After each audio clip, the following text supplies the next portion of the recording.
Good evening, ladies and gentlemen. My name is Asad Lalji. The Avid Learning team is about 13 years old. Each one of us come from very different backgrounds. However, from the youngest in the team to the oldest, and yes, that is me, there's one thing we have in common that keeps us curating and creating one exciting series after another, and it's our curiosity. Our pandemic baby, Cultural Capitals, Future Legacies of India Cities, in collaboration with Live History India, is one such example. We wanted to know more about the entrepreneurs in smaller cities and how the youth of India are interacting with their culture and heritage. Through this series, we've met several cultural pathbreakers, and in this 10th edition, yes, 10th episode of Cultural Capitals is no different. I'm delighted to welcome you to an evening with some of the vanguards of culture, changing the face of one of the most spiritually minded cities, Puducherry. Please meet Artistic Director, Adishakti Laboratories for Theatre Art Research, Vinay Kumar, Founder and Creative Director, Hibiscus Heroes, Sowmya Parameswaran, Architect and Urban Designer, Devangi Ramakrishnan, Founder and Curator of Aurodhan Art Gallery, Lalit Verma, who should be joining us shortly, and they will be in conversation with Deputy Editor, Live History India, and Curator, Aparna Andhare. They are from the fields of modern theatre, art, sustainable fashion, and avant-garde architecture, each with a very special story about what attracted them to the azure waters of Puducherry. Together, they'll discuss the mood board of influences along the Coromandel coast and how cutting edge design and crafts handed down from generations thrive side by side seamlessly. For those joining us for the first time, a very special welcome. Please refer to the chat box for more information on Avid Learning, our partners, and our speakers for this evening's discussion. Today's discussion will last 75 minutes, which will be followed by a 15-minute Q&A. So please keep posting your questions in the Q&A box. Aparna will be taking them. So on that note, thank you once again for tuning in. Over to you, Aparna, and look forward to a fascinating session. Thank you. Thank you very much, Asad. Learning never stops, especially for the moderators. I have to let you know.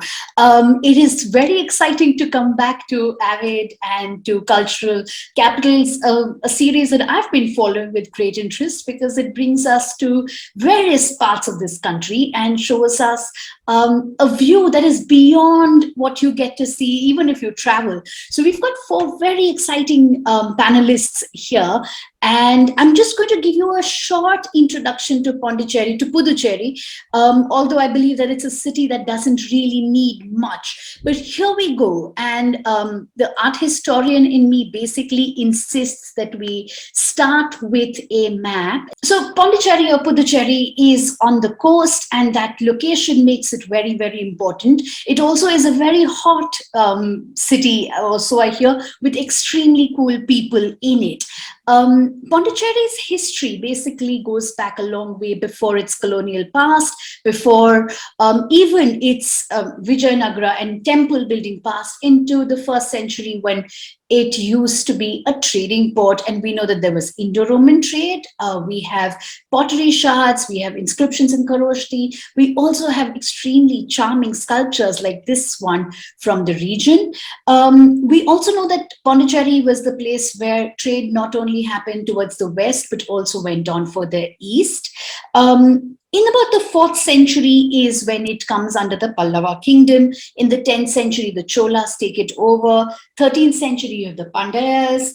And after that, the Vijayanagara Empire and the Bijapur Sultanate basically take over the region, and they all contribute to its very rich heritage. I have to give a shout out to Sowmya Arts Foundation for a beautiful picture essay on Pondicherry, from which these pictures are. Um, what happens next is perhaps a part of Pondicherry's history that we are most familiar with. It is the colonial past, and we think of Pondicherry mostly as a French capital, but it was quite heavily sought after. The Dutch wanted it, the English wanted it, the French wanted it, and of course the French held on to it. But in about 1674 is when French East India Company sets up shop in Pondicherry. In 1693, the Dutch managed to wrestle it away. In 1761, there's a great siege by the British East India Company, and this is a very beautiful chintz wall hanging that depicts the siege. It depicts the English basically running a successful siege. It's from the Metropolitan Museum of Art and has fantastic details, including stylized maps, battleships, the way the city and its forts were, the city and the fort, the way it was surrounded. So you've got a city that has basically been built and rebuilt over and over again.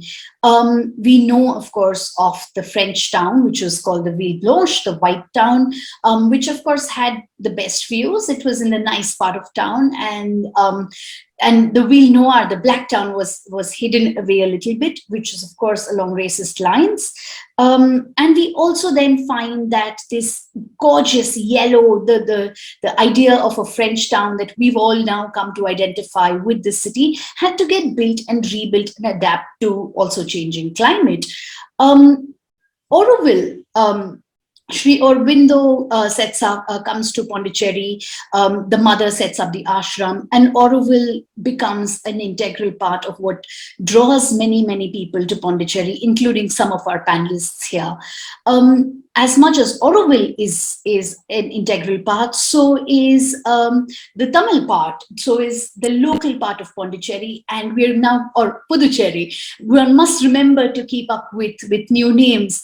So I'm very excited to speak to our panelists about the new face of Pondicherry, what brought them here, what gets Puducherry to tick, and the influences that they see. Okay. That was a breathless introduction. There's so much to talk about this city. So why don't we begin with the city itself? And I'm going to call on Devangi first. You're an architect and urban designer, an urban planner. You've spent some time in Pondicherry. Devangi, would you tell us what you do there? What made you move?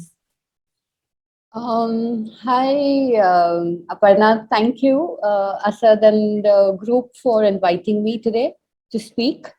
So to answer your question, I came to Pondicherry in 2012. And I'm a Bombay girl, and I spent 3 years after getting my master's in urban design in Ahmedabad, prior to which I was studying in Belgium. And after having lived and worked both in Bombay and Ahmedabad, I knew I wanted to recapture the ability to walk from home to work to home, and not spend hours commuting. And Pondicherry was a place I visited as a student, 10 years before in 2002. And I said, maybe it's time to go south to experience a different kind of culture. And that's what brought me to Pondi. First on a particular project with other colleagues working between Pondicherry and Auroville. And then I stayed on as an independent consultant, and projects kept coming my way to enable me to continue to stay. So that's what brought me to Pondi. And if you want to have a look at the slides, I can sort of quickly run you through what keeps me in place in the city. Yes. So this is how I view the city. I view the city as a laboratory, as a site of observation and learning. And the most obvious site is that of this streets upon streets, a gridiron street layout of heritage buildings. And each day, or every few months, you walk a street and a building has disappeared. And so the first photograph shows you a building right down the street from where I live, which was a very popular cafe and hangout in a classic French bungalow. And in 2018, the property was demolished, and we don't know what's coming up there. It's just a blank, it's just empty void. And as buildings get demolished, so does the memory of what was there before vanishes. And so often you see these sort of gaping voids in the city's fabric, and you can't remember what existed before. On the other hand, you also see surprises, like the building that you see right next to it, this brilliant red wall, which is bridging two distinct periods of architecture. I mean, my photograph isn't very good, but on the far end, you can see a typical French colonial building, and the other end, which is cut off with is a building in the Art Deco style in the 1930s, and in between is an open wall and open lawn, and in a hotel group has taken over this property, and their way to bridge these two periods is to paint it red. But interestingly, there's also a lot of debate, as Aparna you talked about what constitutes whose aesthetics of heritage, and whose heritage. And there's a lot of uproar from some quarters of the conservation movement that red is not appropriate as a color for heritage in Puducherry. While I personally love it, and a lot of other people love the bold statement, and we are also aware of the integrity of this new owner in respecting heritage, there seems to be a lot of debate about whether this red will stay or go, and is this the right approach? Is this what the city wants? And then there's other kind of so this is an ongoing debate in 2022 around this building. And then you see there's a completely other part of where I go to observe and learn, and that you can see is along the coastline. So we have about a 1.5 kilometer coastline, and before the French came and before anybody came, the fishermen were here. And these are the oldest fishing villages that abut the classic heritage area. And so I was here in the morning with my group of researchers to document fishing practices.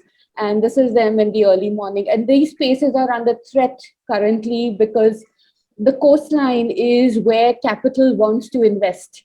And it is for leisure, for hotels, for resorts, and these fishermen carrying out a practice they've been doing for generations need to be moved. Threatened, yes. They're constantly under threat. So this is something that you observe and learn. And then on the other hand, when it's not work, and there's also just moments of pause and time, and when you're walking home from work, all of these are captured on my way home from work, or as you walk back, as I walk back from work, and there is time to pause and play a game, watch some people play a game of chess. Then there are also these fun moments of tourists on the beach road. The center photograph is a group of tourists who are busy taking photographs. And so I photograph the tourists taking photographs because I love watching them do it.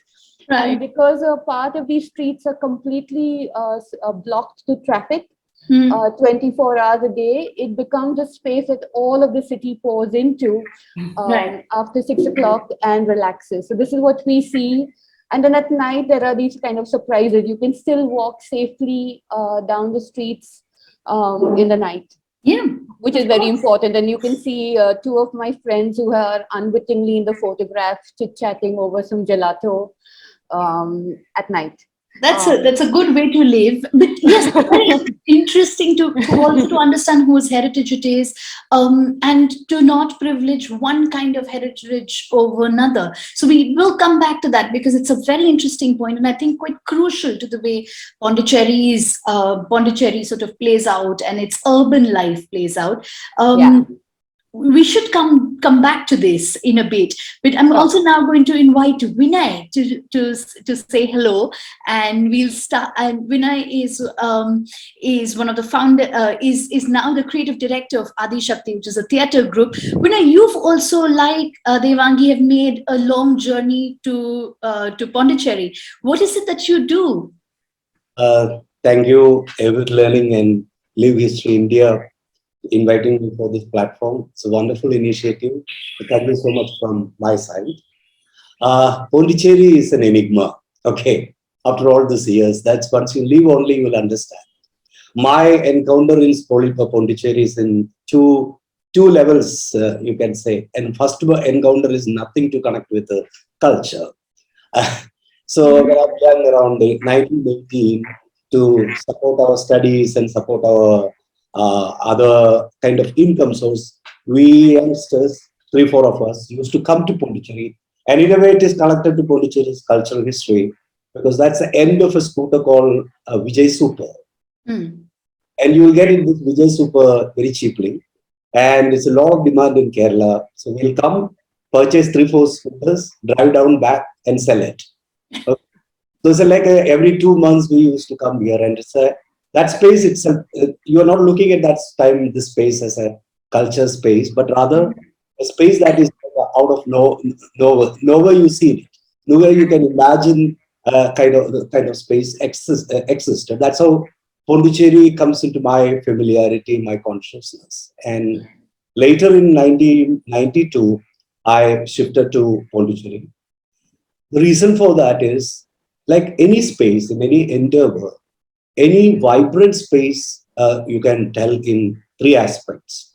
That is, there need to be a strong traditionalism, and there is a need to be a strong reformism, and there needs to be a strong futurism.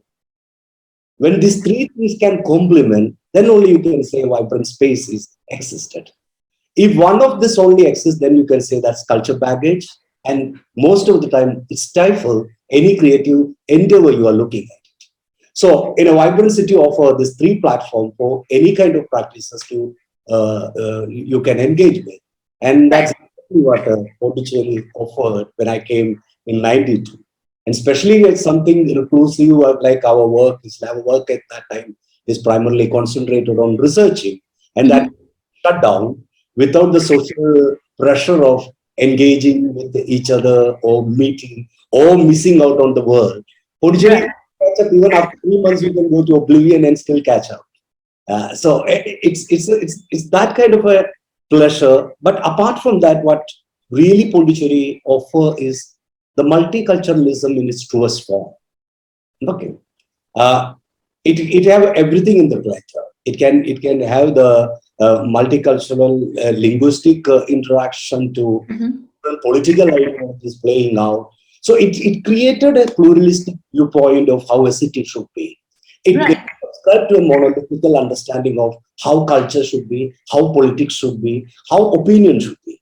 And even in gender, it's like Puducherry could have been much more. I could have said that as like one of the early stages where what Mumbai boast of applied in Pondicherry, where women can walk at night, nothing happens. Right. Certain extent, the staring factor is much less in Puducherry. If you look at, I don't know if it is changed. I mean, city changed with that. At least at the time when I migrated, it had a much more cohesive cultural space. It's offered culture. I didn't mean that art alone. Something vibrant, something truly proposing multiculturalism in Right. So how does this sounds like exactly the sort of place where theatre would thrive. And do you want to tell us a little bit about Adishakti and Adishakti's involvement with Pondicherry? Not only talk about Adishakti, I very proudly say Pondicherry is going to be a theatre center because already we have like 8 groups operating. 8 different theatre groups operating different part of Pondicherry and making work, and each become not only for theatre making, it's become a iconic culture spaces. So we are there in the early stage start of it. But the idea to create a space is to see, again, in theatre comes with a lot of baggages. Okay, a lot of baggages of our own cultural metropolis that access Europe and not as much as India. But India, you can touch it. Boom, when you touch it, India, you will be taking your argument into a soft ideological deviation. So pretty much, these two is an area we tend to not engage with. What we do in creating Adishakti, subsequent its research, is to not jingoistically proposing the idea of India and knowledge system, but in a scientific way by ripping off all the other jingoistical element that could have been attached to that. So our research is primarily to the knowledge systems of India. Culture, Right. yeah. You're saying something? I was saying that this sounds like exactly the sort of endeavor that needs a cosmopolitan city to even exist in, which is why I'm sure Bombay was at one point that place, and then Pondicherry, where the world seems to come to it. Yes, absolutely, absolutely. So it's a culture scenario. When I say culture, I'm not talking for myself. There are communities doing amazing amount of work in design, to architecture, to theater, and it's not like unless other conventional city or Pondicherry's or Pondicherry or Auroville's thing, we need to seek this community. Right. It's not advertising regular platforms, but amazing work is done by all this back to my fellow panelists and rest of the people who is creating something. Is each community is creating unique work. And why I say unique work is certain extent that freedom of not to have a cultural baggage that can think out of the box ideas. Mm. And particularly, you're not making your work not as an idea of peddling your political ideology. Yes, of course, Yeah. there is politics behind that, but you're not creating for that sake alone. Absolutely. You can see that what you said, when you mentioned the cutting edge idea, you can see from most of the work that comes out of Pondicherry in art, design, architecture, conservation, to alternative way of living. They all Also to fashion. absolutely, they all become pioneers in their research and what they share with the rest of the world and rest of the country. Absolutely, yes. And while we're talking about various collaborations, this is a great time to bring Sowmya into the conversation. Hibiscus Heroes, you founded that. You've also made a long journey. It started in Pondicherry, it came back to Pondicherry, it moved around a little bit. But what I think Vinay is talking about in Devangi too, of a space that fosters creativity. Sowmya, tell us a little bit about what you do and your relationship with the city. Hello, everyone. It's wonderful to be here and talk about something that's so close to heart, about our home. I discovered Pondicherry. It was a very interesting way. Actually, I discovered Auroville first and then Pondicherry. But for me, it's kind of one and the same, it's an amalgamation of these two beautiful spaces. I was a student in NIFT, an intern, and I remember a boy who fancied me walked up to me and said, "I've been to this place. It's called Auroville. I don't get it, but you will so fit in." That was it. And he left. I was like, okay, that's a funny thing. And somehow the name didn't leave me. I didn't know Pondicherry or Auroville. I'm from Bangalore. I was about 19 years old. But then I looked up if I could do an internship and things fell in place. And I ended up in Auroville to work with a French designer as an intern. For me, it was, how do I put it? It was a bit of a sense of freedom. That's what I experienced when I first discovered, first it was Pondicherry. I ended up in Pondicherry. There was this amazing wow moment for a city girl who comes into this and who sees this juxtaposition, of all this French and Tamil and the ocean. We come from a different world, and that was already inspiring. But the minute I landed in Auroville, I still remember so vividly. I was asked to go to the visitor center to read up a little bit. There's always an exhibition there, what Auroville is, what it stands for. And I mean, this is before Facebook and Instagram time, so you're not like prepped up for anything. You just show up. This is 2000, I think, early 2000. And I remember reading the Charter of Auroville. There is this beautiful Charter of Auroville, what it stands for. And there were words like, Auroville belongs to no one in particular, about willing servitor of the divine consciousness, about never-ending education, a youth that never ages. These words were like fireworks in my brain. On one hand, I could completely resonate to it. It spoke to me. On the other hand, it was also very far away from what I was brought up with, no? So that already did strike a chord. And then I was a bit more intrigued as to who is Sri Aurobindo, what's happening here, the mother. So that was my first connection, to be very honest to you. And that still remains. That connection, the fact that I think, for me, that's my foundation, that I'm here, is because I'm very much interested in to develop myself, to develop my inner aspirations through Sri Aurobindo, the mother. That's my fundaments where that bring me to the city. But of course, there are so many more elements. I mean, like Vinay spoke of, it's an amazing space of so many artistic, interesting, anarchic, really rebellious people who come together. And for me, it's never a dull moment, I tell you, be it in my field or any other field, or even the fact that we have a possibility to ask questions in a group where these questions are not necessarily judged, be it economical, from an economical point of view, or political, socio-economical point of view. So this dialogue for me is very alive here. It inspires me. Yes, I left. I lived here for a few years, about 3 or 4 years, between 19 to early 20s. And then I left simply because I wanted to find out, because, Auroville is, you need to kind of really ask yourself, do you want to be a part of this project? And is this what you want? Yes. And I wonder if it becomes an isolated sort of experience. I understand a spiritual journey that is very, very personal, but to live here as a designer, as a practitioner, wonder if it becomes a bubble that you find yourself in. And what is that relationship like? Because I've always wondered, especially in spaces like this, and Auroville that has it's vibrant for sure. But as a designer, do you feel like it sort of held you in? Was it an insulated, isolated experience? No, maybe it was not so much as a designer. Maybe it was more the time and age that I discovered Auroville.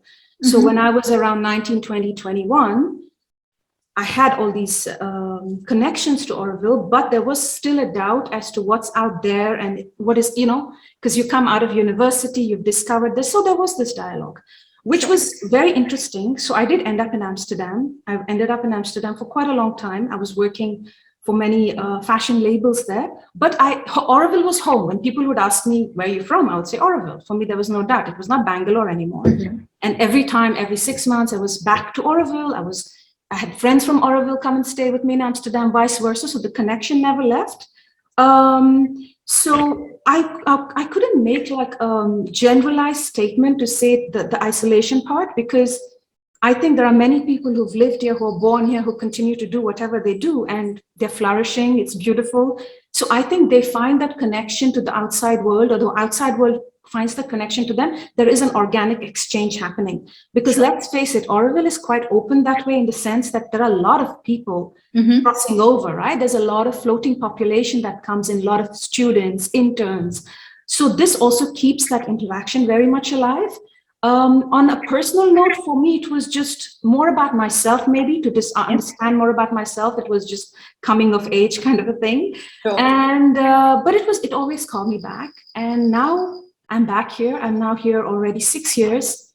I'm so happy to be back home. It's almost like this feeling of, it's a very kind of calm, considerate, grounded space, that I feel it's okay. We are home, and it's a beautiful space to be in. And from here on, we are, there are things that are happening, there are developments. And in regards to Puducherry, for me, it's very much intertwined, because socially it's intertwined also with my work. I work with other designers. I believe in a lot of collaborations. So whenever we get a chance, we try to get more creatives. And this is very healthy, because coming from Bangalore and Amsterdam, it is small, right? Somehow geographically, Puducherry is cute, Auroville is cute and small. But at the same time, I cannot deny the fact that there is a lot of buzz. There's a lot of things happening, especially the last few years since I've come back. Maybe my perception has changed as well. Could very well be the way I look at things. Yeah. Right. I wonder I think you've brought us to a very interesting point, and this is probably where I'm going to ask Devangi's opinion. A lot of what we're all talking about is about a small place that brings everyone in. How does the city function as a unit, do you think? What about adaptive reuse? And how does the city, where heritage is such a huge part, how does it play out the contemporary and then look to the future? I think there are multiple questions in there, but just to put into context, Pondicherry is, as everybody knows, a union territory. So it's got a state legislative assembly which is elected um, every 5 years. So that's one. So, but a lot of the main projects or the budgets, they have a state budget, a UT budget, but a lot of big infrastructure needs approval and money from the center. Right. So therefore, it depends very much on the relationship between the government in the UT and the government at the center at any given moment. So that's one on the political side. In terms of geography, the Pondicherry is the ones that we all see in images is what we call the boulevard town, and the French and the Tamil quarter, as you mentioned, which only forms 5% of the total urban area, which is about 293 square kilometers. And because it's a fragmented territory, there are territories of Tamil Nadu and Pondicherry. So there are enclaves of Pondicherry within the surrounding Tamil Nadu districts. So this creates this sort of, there's a lot of porosity between the two regions, one. And secondly, it also creates it often begins to create an issue in terms of sharing of resources. Water bodies get split in half, for example, because half a lake is in Tamil Nadu and then the other half is in Pondicherry. And both departments have different ideas of how they want to utilize this resource. So, for example, terracotta potters in Pondicherry cannot take out clay for their pots on the Pondicherry side, while Tamil Nadu has a law that allows potters to take clay out from that part of the lake. So you can see that at a very micro level, these politics and governance plays out. Right. And you asked about heritage. So how does the whole heritage conservation scenario then play out? And one thing I forgot to mention, that Auroville lies within Tamil Nadu, and it is therefore and is about 7 to 10 kilometers away from Pondicherry. And the northern and the western borders of Tamil Nadu have Pondicherry territories on the edge. So, but I guess spiritually and in just generally as a soul sister, Pondicherry is the place from where Auroville was born. The idea of Auroville was born, and so there is that connection, and it is marketed. It is both understood as such and marketed as such by the Pondicherry government. Because there is an obvious link, but the Puducherry government has absolutely no control jurisdiction over how Tamil Nadu, of how Auroville develops. So that is basically how the whole thing is set up. So in terms of urban infrastructure, in terms of large urban projects, which include conservation of heritage buildings, most of the money comes from the center, and the public money is a big driver that decides which buildings and which heritage gets preserved. And the big department that begins to the one department that begins to channel or gets the most amount of money, I think, which is not unique to Pondicherry, but in most states, the Department of Tourism. Right. So then heritage conservation begins to be seen through the lens of commerce. Absolutely. And so I think that's how the chain goes. That's how money flows, how capital flows, and then therefore that's also where priorities, how heritage conservation, what gets conserved, what projects get developed gets prioritized. Sure. Devangi, we have a very interesting question for you. Audience, please send us questions. We have only a few, and we'll be very happy to take them. It's quite relevant to our conversation just now, so I'm going to ask it. Can you tell us, it's an anonymous attendee, can you tell us something about Pondicherry's sustainable urbanism or smart green urbanism agenda? So there are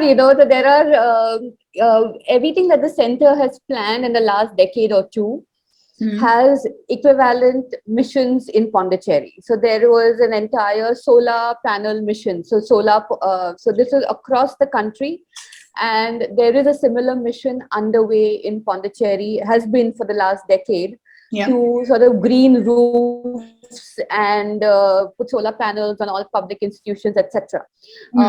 There has been most recently, so there have been activist groups who work with natural heritage and work along the coastline, especially a group called Pondican, which has advocated very strongly for restoring the beach.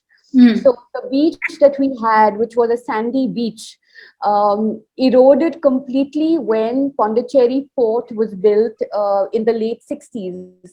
So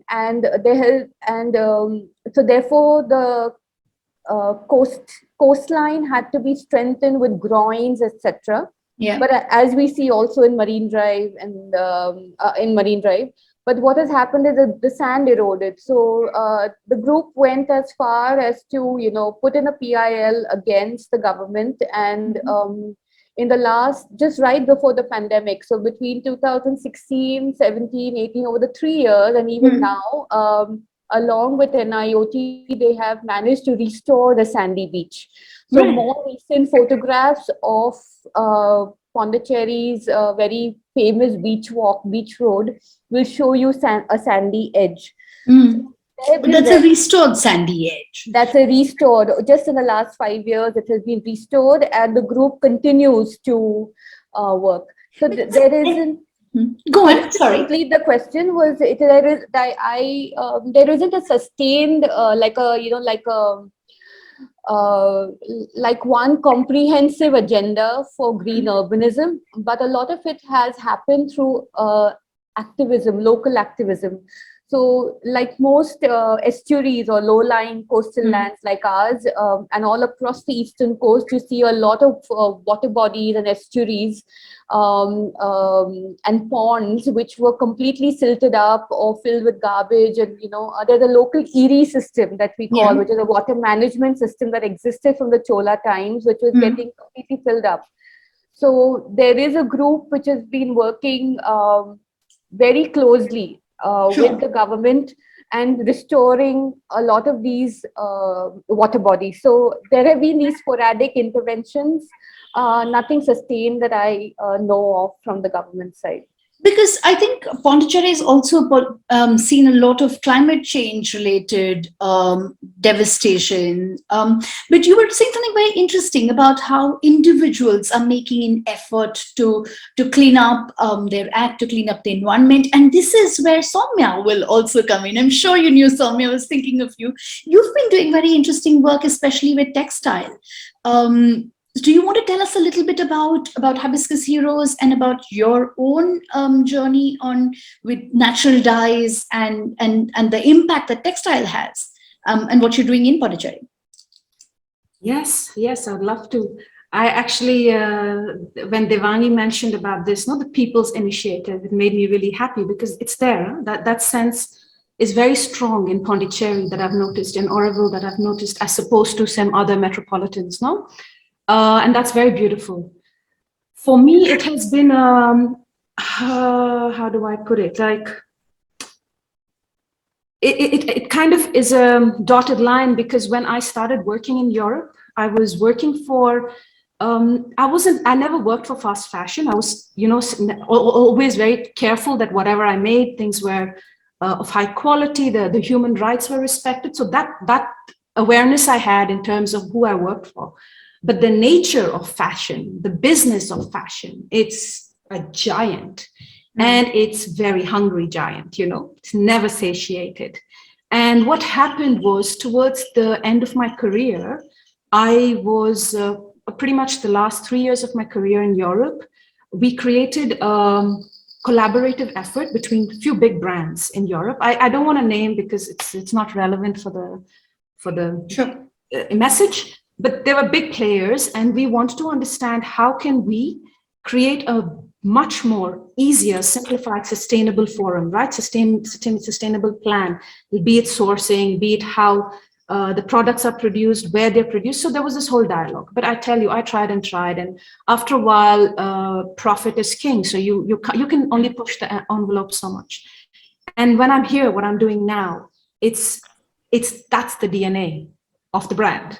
This is what we do. If that it doesn't fit into these parameters, we don't do it. We are very happy to say no. And that sense of it's freedom, that choice it's wonderful. And in regards to why I'm doing what I'm doing, it actually came about in a very organic way. When I quit my job in Europe, I came back here. I took a sabbatical and I was doing different things in Auroville. I just needed to, a couple of big things happened, like moving away from Europe, quitting a big job which I was busy for 15 years close to, having a little baby. So there were very big milestones in my life. And I just wanted to put the brakes on things and find out, did I really want to do this? Is it just because I've been doing it or because I studied for it, So for a couple of years, I just stayed away from fashion. I did different things in the community. But somehow it kept calling me. It's my medium. It's my brush. Tell us what the it is. It is the fact that for me, it is about, how do I put it? It's manifesting beauty. Let's just say that, celebrating beauty, And the reason I'm doing natural dyes and plant-based fashion is because, one, I have seen what has happened to, for instance, the Kaveri River. When it runs through the textile belt in India, you wouldn't know it's Kaveri. I come from Karnataka. For us, it's Kaveri. Tala Kaveri is holy. When I see that, and I'm thinking, this is really criminal, what's happening out there. And also, there's so many layers to it, right? In terms of why fashion is what it is and the whole mechanism. So what happened was I met some beautiful craftsmen. I had a love affair with natural dyes for a long time, for 20 years. But finally, somehow everything came together, and I met this family who we had like an R&D of a year and a half to 2, where we developed certain things. We also tried to make it more urban friendly, Mm-hmm. But what I enjoy the most, what was liberating for me, was simple things like the color of the season is the harvest of the season. Right. That's what's in fashion. This is very interesting for me as a designer, because mm-hmm. you're always talking in terms of what's in, what's not, what you're supposed, whereas nature has already seasons and there's abundance created for us. And mm-hmm. we use that, we celebrate that, and that becomes art, that becomes lifestyle. And that was very wonderful. That I'm still discovering as and when I do. And the fact that I work only with a lot of South Indian rain-fed plants is also very interesting for me. It's almost like I'm a botanist right now, learning these things, what grows where and what. And for me, it's a very pure and authentic way of looking at beauty, of aesthetics. Right.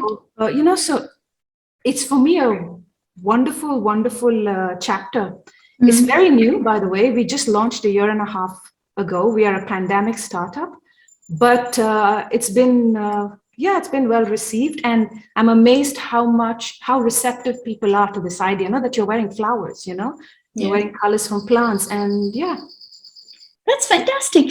Thank you, Vinay. You've been rather quiet. We've been talking about experimenting. You've been looking at these things. What the string that I see here is one where people are coming together and experimenting. They're trying out new ideas. Theatre has been at the heart of experimentation and telling us stories that don't always come to the surface, or are rather difficult to tell at some point. What do you see that there is a move? What sort of experimentation do you see in theatre? What are your workshops like? Who are your participants these days? Okay. So again, like my theatre journey in Puducherry, so how Puducherry is changing in times, because we started in 90s at a place called Varakulam near Vaitikuppam, and we had only 1 or 2 inhabitants, and we could rehearse happily, and even neighbors comes and watch it regularly. And one of like Adishakti, my companies, most of the significant plays are created on that flat, on that terrace. Right. But increasingly through the city grows around us, and one day everybody came, please don't make noise. Where we will find out the place for you very lovingly, no in other way. Mhm. So much noises. So that's why we need to shift into the peripheries. There onwards, our work is primarily looking at, again, looking at hybridity in culture. Okay. Mhm. And why I've said Puducherry again become a space of hybridity and inclusiveness, because it's not merely an idea that came from outside, it's already existing, it's an extension of the Tamil culture. Right. On top of only the entire build-up is happening. And such a strong influences of cultural motive collide, and they're annihilating each other rather enhancing. And that's one of the best part of Puducherry. Can you give us an example, please? Because these are abstract terms. So something that comes to mind, something recent, perhaps. I think again that is going to stay as abstract because so subjective is not able pinnable. But you can ask anybody who came to Puducherry why they are not leaving, or why Uh-huh. days max before they want to leave their spaces. Is the only way I can explain that. It's too Uh, expensive to leave. One thing, of course. But I know what he means, though. It's like you're either in love or you're not. Yeah. You know what I mean? There is no in Yes, between. of course. Yeah, so there is that element. So, but what sort of cultural interactions take place is what I was getting at when you said that there are different so that was the concrete example that I wanted to. Sorry to interfere. Not at all. So Pondicherry have a fantastic, unique conditions. My first interaction with a puppeteer called Rajapal. So most of the other part of Tamil Nadu, what you see is the Andhra style of puppet and its influence. But Mhm. Pondicherry, since the entire Vilipuram is where the Draupadi cult is concentrated, and the Right. this kind of concentrated Draupadi cult. And assorted to that, an n number of the Mahabharata stories and enactment and the evolution of forms that thrives in the entire Vilipuram and Pondicherry and Kadalur districts. Mhm. My first encounter already with Rajappa is because puppets are unique. The way he made the puppet and way that their style of puppetry is absolutely different, and that's what struck. And he came to Adishakti, we took it. He's no more. But El Rajappa, every old traditional person in Pondicherry knows a tata, an old man and his wife will come with the four white mouses, and they do the shows in every school. So an India Puducherry may be grown up watching them. So Mm. it's already an exciting culture of that. That's where we build our work and research. Our work and research is primarily we are sharing with anybody want to know about anatomy of emotion. That's our research. Uh, Mm. Not merely for the actors alone, people from different field that comes and work with us. So we talk about how the anatomical structure, not so much as the mind, but rather your breath and your other secondary organ is the by creating what we frightens in our day-to-day life. Yeah. Yeah.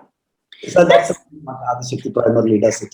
That's fantastic. Someone's asked a very interesting follow-up question to this, saying Pondicherry has an exuberant performing arts scene. Can you speak further about the origin and invaluable legacy when it comes to establishing Pondicherry as an important hub for performing arts? You've mentioned that there are several groups here. Is there a space? Are there festivals that you do? We have our space called Adishaktis, and we have festivals that is going on.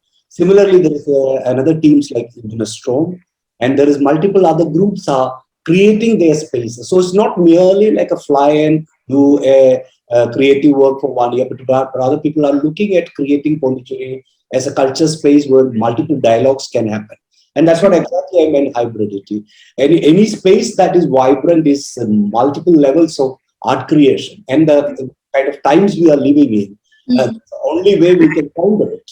Okay, multiple plural spaces that is need to be sustained. So there are like at least in my idea there are at least in another 5 years time you will see more than 15 theater groups operating with in Pondicherry. There are already 8 to 10 theatre groups very actively pursuing theatre, and there are coaches groups are there. So, but we are looking at a good ecosystem for art to thrive. Art can be an individualistic pursuit. You need to have an ecosystem that, even though we may not agree with our own point of view, but we all need to create art in order to make a difference from our perspective. And theater is more collaborative. You can't be shut away in a studio, and you could write a play in isolation, perhaps, but even for performances, the whole idea is collaborative.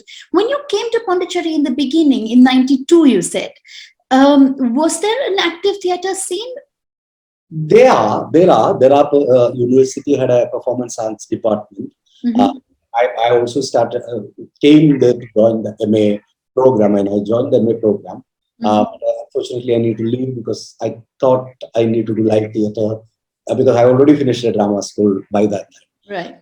There are theatres, small theatres, other pursuing it, and there are three to four theatre group primarily works in the Tamil language theatre, and they are also thriving it, like Professor Arumugam sir, and they all had multiple theatre groups they are already operating, but it's expanding rather than going downward, and that's exciting. And for a theatre person, don't give more joy than seeing so many theatre groups engage in their art creation.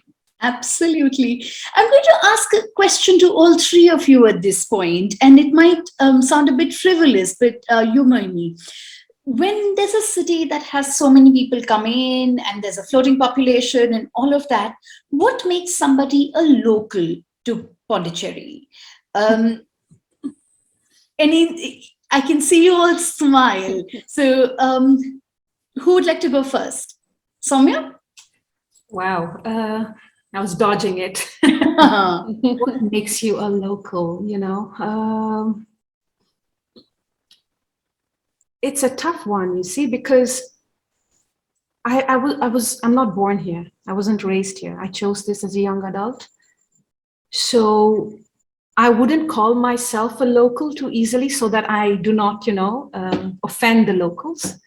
But I feel for me, why this is home is simply because I flourish here. This place is inspiring. This place helps me develop myself, helps me evolve. It basically is an environment that, it's my cozy nest, let's put it this way. And I didn't feel that anywhere else in the world. I have been in many places, but this is for me the biggest connection why Pondicherry and Aurodhan are home to me. And maybe that's why I might take the liberty to say I'm the local. But another part of it is also the work we do, right? Yeah. The work we do is very much homegrown.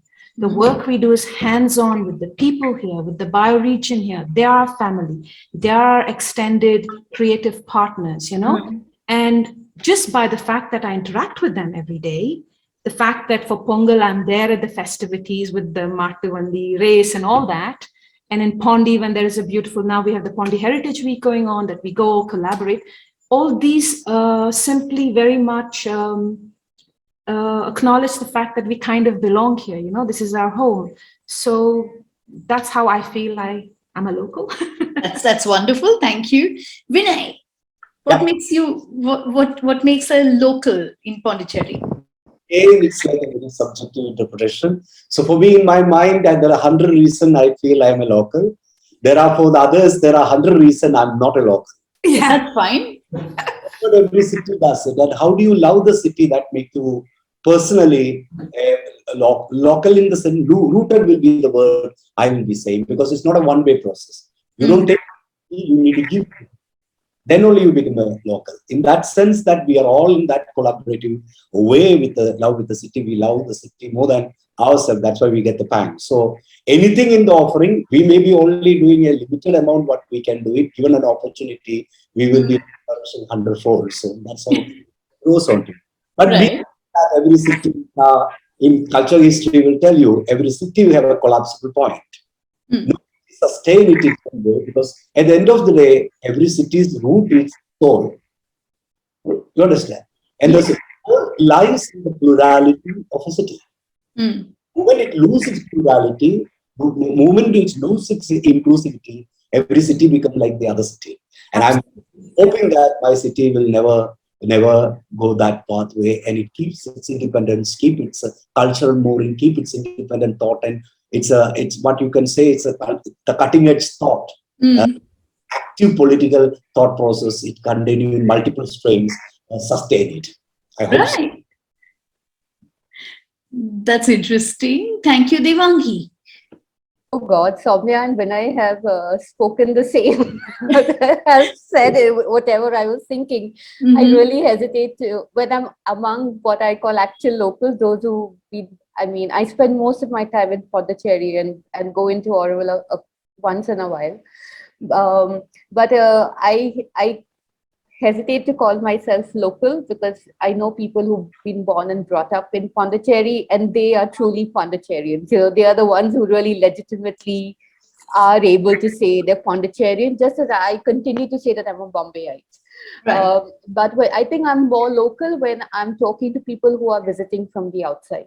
Because then they say, oh, how long have you been here? I've been here 10 years. Okay, so then that makes me local because I participate in daily life just the way Sowmya and Vinay also mentioned. And I think then the ability to sort of know your neighbors, say hello to your local rickshaw guy, and that entire social system, social network and familiarity with the space makes me more local than the tourists or visitors. And I think that's where I draw the line. I know I speak very broken Tamil, so I really, that's also a barrier.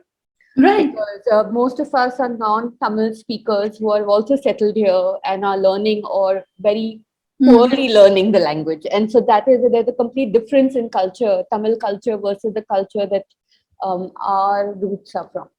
Right. Which is exactly what I mean by local. I think I meant familiarity to a space. And then language. Language becomes very interesting, especially in Pondicherry, where I remember when I was growing up, and I was studying French at Alliance, and someone once said, oh, you must go to Pondicherry because even the rickshaw driver speaks French. Is that still true, by the way? Does everyone really speak French? Well, my chemist speaks French. No, but language becomes very important, doesn't it? And I think it also is a signifier of cosmopolitanism when there are multiple language groups that come in and are a melting pot. I'm going to tag on to a question from the audience at one point, and I'm looking for it as I speak. But okay, this is an anonymous question. A big part of being local is also knowing where to go to eat. So popular cuisine, and very quickly, this is a question that can run in, we can have a separate panel discussion about it, I'm sure. But cuisine and places that you like to eat as a local in Pondicherry. Vinay, this time you go first. Oh my God.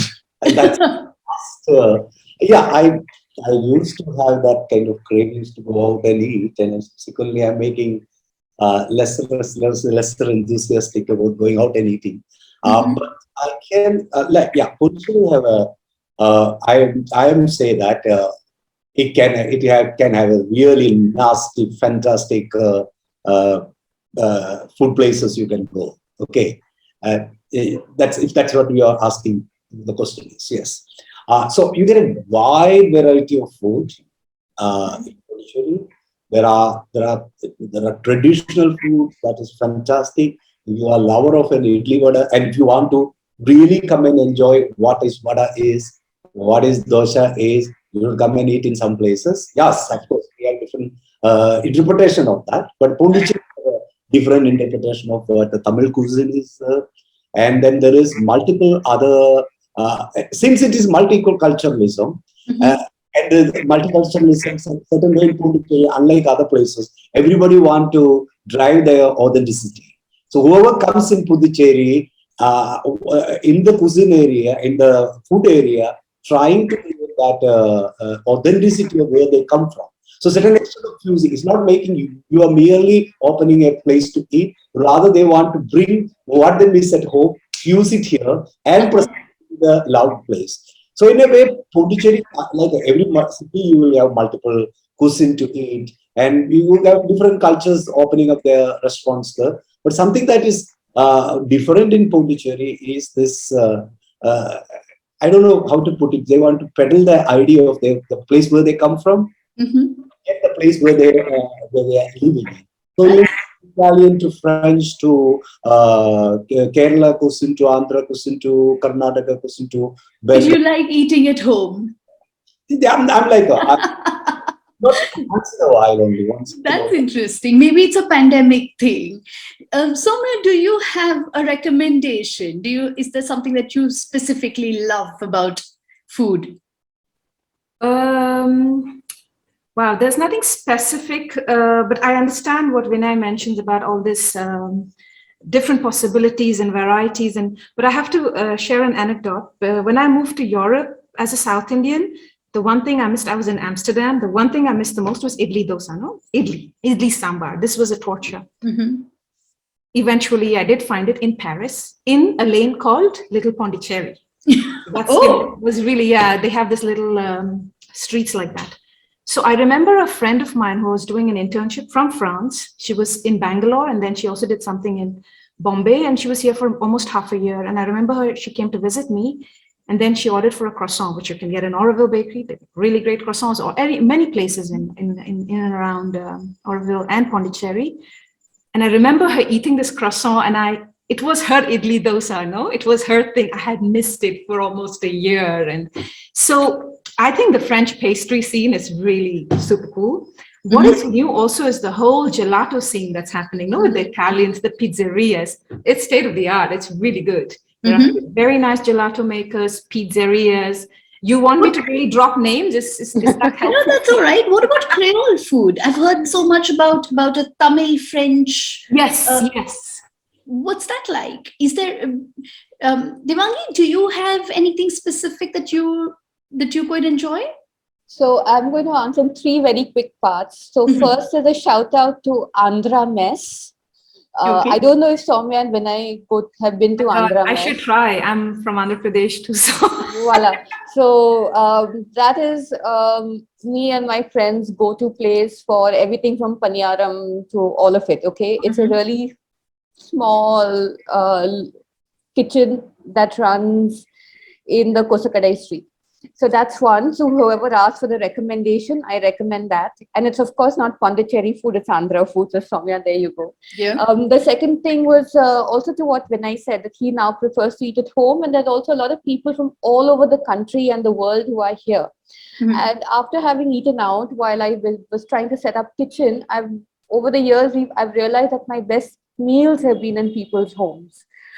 Because if it's a northeastern person, or it's somebody from Nagaland bringing in their pork, and or Hyderabadis making their own gosht, and so if you've got a diverse, you make friends with the locals and get invited to their homes for dinner, and then that's where you're going to get the best food.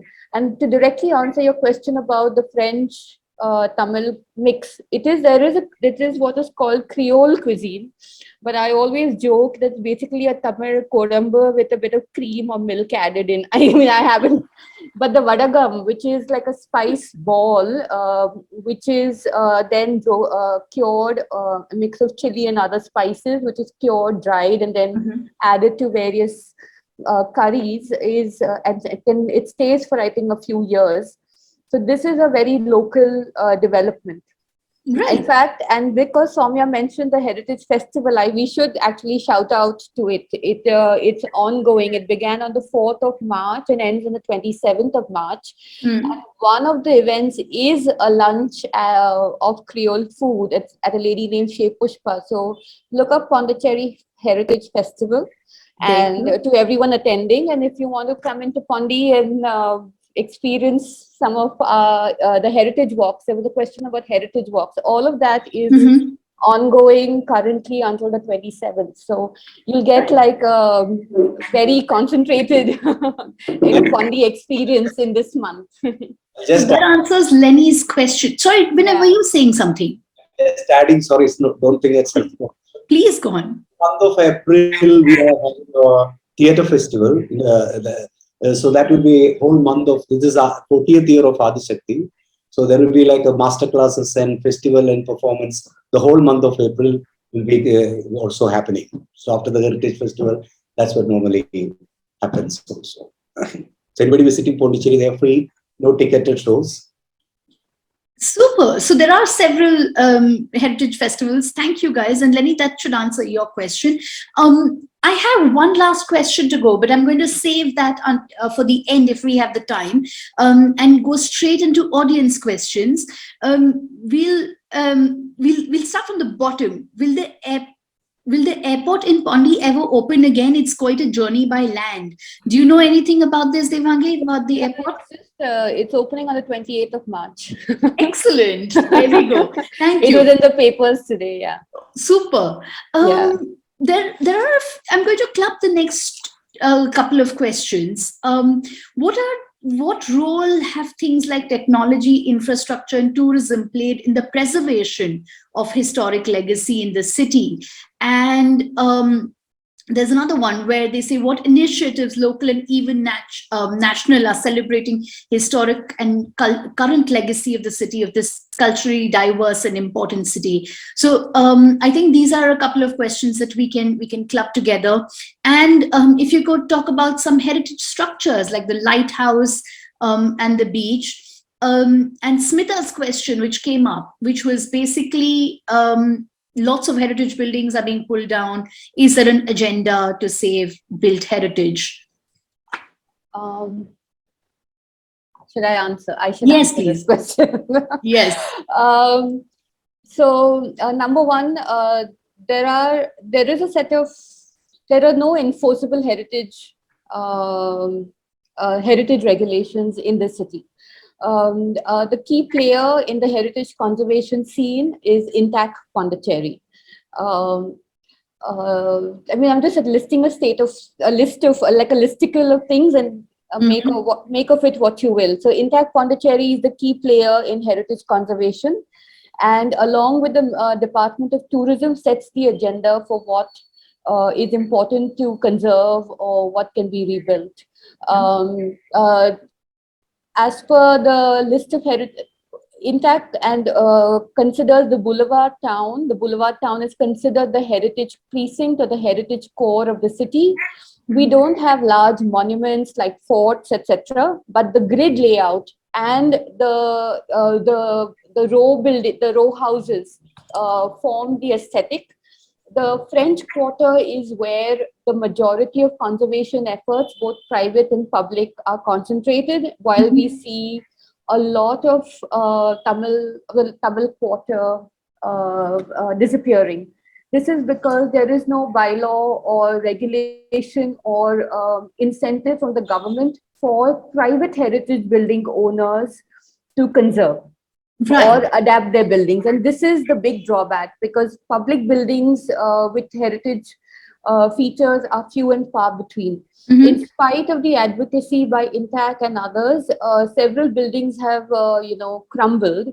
The most famous example was a town hall that fell in 2015 and became the rallying point. The fall of the town hall became the rallying point for a lot of local citizens to form the People for Pondicherry Heritage Movement. And in spite of a lot of coercion and threats from government to that they wanted to rebuild in cement concrete and not use local building material, and Intact Pondicherry had to agree to rebuild. So that has opened this year. The entire town hall was rebuilt as a replica of its original form, but in cement concrete, which is a loss of heritage because we have a very specialized local building technique of lime mortar buildings, as well as something called the Madras terrace roof. And that entire technology of construction is a losing art. And is also a sustainable type of technology, which corresponds to the local climate. So we are losing that. but we're then building only for the sake of aesthetics, but not including technology, infrastructure, etc., and updating. So the new town hall, which is meant to be a public building, has not updated features such as handicap access, climate control in case there's a public library. So some of the if you're going to rebuild and do adaptive reuse, how do you bring the building forward? Yeah. And even in spite of so much of advocacy, the next building, which is slated to be demolished, is a very famous governor's palace. And in the last month, the PWD, the Public Works Department, that takes up construction or renovation, put out a notice that they intend to demolish the entire governor's palace because it is now unsafe. While activists, including Intact Puducherry, are saying that no, you just need to repair. If you look at Puducherry, the lighthouse, I think somebody talked about the lighthouse is currently under restoration after about a decade or more of advocacy from heritage conservation groups saying that, repair now or it's going to fall too. Sure.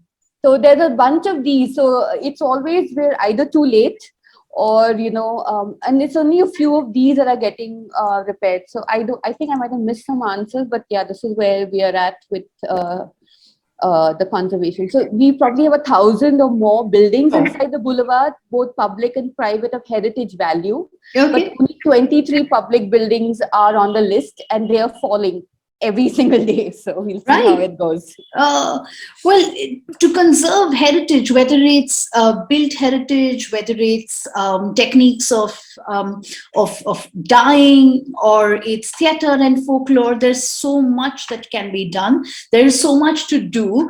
And I think we're filled with plenty of optimism, listening to all three of you about various plans and things. And Asad has appeared on my screen, which is always a sign for me to say that time is running out, and one must start saying thank you and wrapping conversation. Asad. Thank you, Aparna. I mean, it's always such an exciting discussion. And, as at the end of each of these conversations, I said, I have to put, if I haven't been there, I said, it's on my bucket list. And, Puducherry is definitely on one. In fact, I almost went there next week, but we thought might be a tad bit hot, so we said we're going to just save it for later in the year. But thank you, Vinay, Sowmya, Devangi, and Aparna for such an insightful thing. It's we're really so sorry that Lalit could not be here. I mean, I know he just landed and he's desperately trying to log in from the car, but I think it'll be a disservice at this point to bring him in. But thank you for your support and agreeing to be there. And maybe we'll do a 2.0 session and have him be part of that. But this place has always been fascinating for me personally, and many and so many people. We had such great numbers who registered, as I always joke, is in this series, is every place I really want to go to that I haven't been to, I do a series, so I get to know more about the place, and then I'm going to make sure I go there. So Aparna, we can do that trip together. You can get the second coffee mug you're looking for. So, but thank you to our some friends, huh? So yeah, I know. Now we know people. We know local people. You know, Exactly. yes. But thank you to our partners, Live History India, Mini, and Aparna most of all, for partnering with us and making this happen, and to our audiences. I mean, we've, as I mentioned earlier, this is our 10th edition in this series, and creating a series is lovely, but if it has this kind of momentum and growth trajectory, and we all learn as we grow, it becomes even more special. We have many more interesting programs lined up. As Aparna had said earlier, at Avid Learning never stops. So every week we have something interesting and cool for you. As we transition back into the offline world, right now the next two are online. One is Eat, Drink and Experience, bitten by the Indian travel bug. Hopefully Puducherry will come up in that session also. And the next session on the 24th is another series we started during lockdown another lockdown baby of ours, Urban Legacies, where we're going to look at the Chinese heritage of Bombay. But until then, if you need more information, just check out our website or stalk us on social media. But stay safe, stay healthy, and remember that learning never stops. Thank you very much, all, and have a wonderful evening. Thank you once again. Thank you. Thank you.